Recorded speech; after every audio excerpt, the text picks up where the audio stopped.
Hi everyone, and welcome to week 7, the next to last week of this course, COMM 390, Writing for Managers.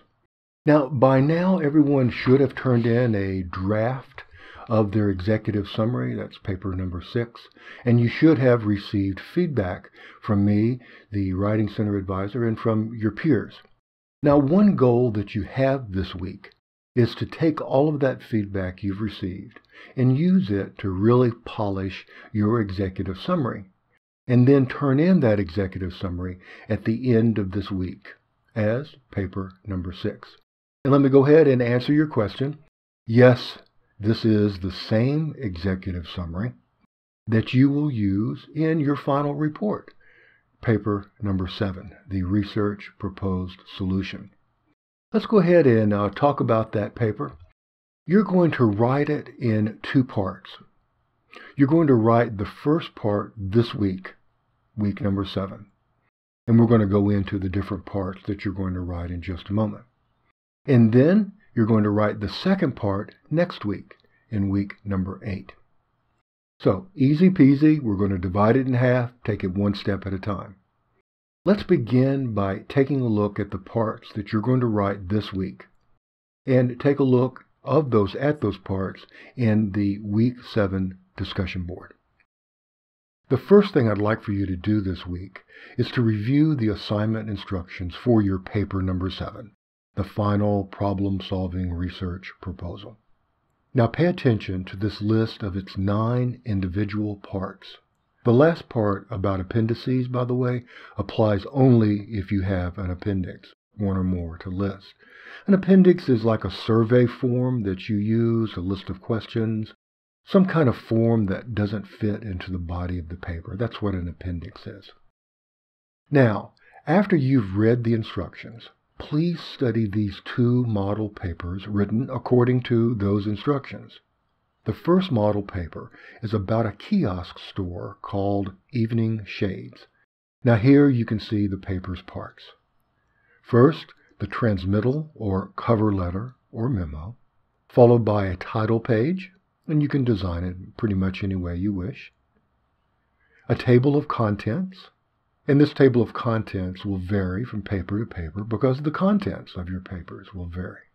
Next comes the executive summary, which is what you worked on this week and which you will turn in this week as paper number 6. Then the body of the paper, beginning with the introduction and then ending with the recommendations or proposals to solve the problem you've identified. Next comes the references page, and then finally any appendices if you have any.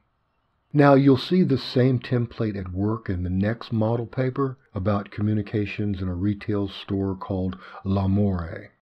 Again, first is the cover letter or memo, then the title page, then the table of contents, then the executive summary, then the body of the paper beginning with the introduction. You go through the body of the paper all the way to the end where your recommendations or solutions are. After the end of the body of your paper comes your references page, and then any appendices if you have them.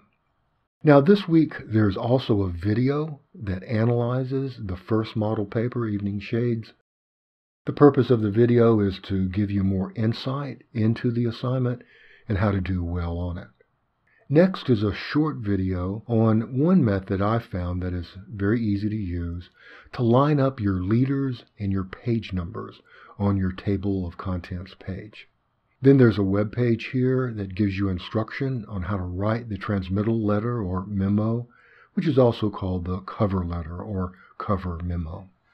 Then comes your main assignment for the week, to turn in for review the first half of this final project, paper number 7. Now note that we're defining the first half as these elements: transmittal letter or cover letter or memo, title page, executive summary, yes, the very one you've been working on, table of contents. Remember, your page numbers will not be final until the end of the next week. This week, just do the best you can, knowing they might be changed. And then the first section of the paper's body. And you need to write only the introduction section this week. And the introduction should be 1 to 2 paragraphs, not any longer. Okay, there you go. Almost home. I'll be continuing to return your papers number 4 and paper number 5 to you this week. The good news is that very few of you will need to do any rewrites because virtually everybody made an A. That's how much progress that you've made. You really have become outstanding writers. Congratulations to all of you. And again, on the discussion board this week, you're writing the first half of paper number 7. Okay, I'll see you on the discussion board.